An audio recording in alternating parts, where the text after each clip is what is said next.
കുറച്ച് ദിവസമായി നമ്മുടെ ട്യൂഷൻ മക്കൾക്ക് പഠിക്കാനൊരു മടി, ഒരു കളിയൊക്കെ.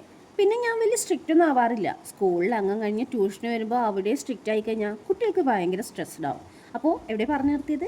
കളി. അത് തന്നെ. എന്നാൽ പിന്നെ ഒരു ഗെയിം തന്നെ ആവാമെന്ന് വെച്ചു. പക്ഷേ അതിന് കുറച്ച് നിബന്ധനകളുണ്ട്. പഠിക്കാനുള്ളത് പഠിച്ചതിന് ശേഷം മാത്രമേ ഗെയിമിന് ഇറങ്ങുള്ളൂ. അപ്പോഴേക്കും എൻ്റെ മക്കൾക്ക് എവിടെ നിന്നൊക്കെയാ എനർജി വന്നേ പഠിക്കാനായിട്ട്. അതിനിടയിൽ കുറച്ച് പേർക്ക് ഡിക്റ്റേഷനൊക്കെ എടുത്തു. ഈ പെന്നെ എൻ്റെ വർക്കുകൾക്ക് വേണ്ടി വാങ്ങിച്ചതാണ് കേട്ടോ. പക്ഷെ അത് ഉപകാരമാവുന്നത് ഈ മക്കൾക്കാണ്.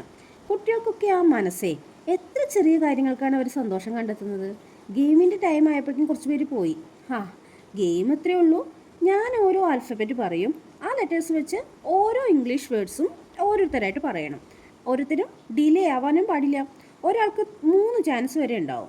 ഞാൻ ഓരോ ലെറ്റേഴ്സായിട്ട് കൊടുക്കാൻ തുടങ്ങി. ആദ്യം എല്ലാവർക്കും തപ്പിപ്പിടുത്തമായെങ്കിലും പോകെ പോകെ എല്ലാം ശരിയായി വന്നു. പക്ഷേ അവർക്ക് അവരുടെ ആ ഒരു ഇൻട്രസ്റ്റ് കാണണമായിരുന്നു. ഇതിൽ നിന്ന് എല്ലാവരും ഓരോ വേർഡ്സ് പഠിക്കാനും പറ്റി. ഫോണിക് സൗണ്ട്സും പഠിക്കാൻ പറ്റി. ഇനി ഇടയ്ക്കിടയ്ക്ക് ഇതേപോലെ നടത്തണം. നെക്സ്റ്റ് ടൈം കൂടുതൽ വൊക്കാബുലറി നോക്കിയിട്ട് വരാൻ പറഞ്ഞിട്ടുണ്ട്. പിന്നെ വിന്നേഴ്സിന് ആദ്യം പറയേണ്ടെന്നാണ് വെച്ചത്. എന്നാലും ചില കാര്യങ്ങൾ പഠിക്കണമെങ്കിൽ നമ്മൾ മത്സരബുദ്ധി വേണം. അപ്പോൾ അടുത്ത തവണ അവർ കൂടുതൽ പഠിച്ചിട്ട് വരും. ഇപ്രാവശ്യം എല്ലാവർക്കും സമ്മാനം ഉണ്ടെന്നാണ് ഞാൻ പറഞ്ഞേക്കണത്. അതുകൊണ്ട് തന്നെ ഞാൻ രാത്രി അവർക്കുള്ളൊരു ഗിഫ്റ്റ് ഉണ്ടാക്കാൻ തുടങ്ങി. വലുതായിട്ടൊന്നുമില്ല, ചെറിയൊരു ഗിഫ്റ്റ്. ഇത് പൈപ്പ് ക്ലീനർ വയർ വെച്ചിട്ട് ഉണ്ടാക്കിയതാണ് കേട്ടോ. ഇത് കിട്ടുമ്പോൾ അവർക്ക് വളരെ സന്തോഷമാവും. അത് കാണുമ്പോൾ എനിക്കും.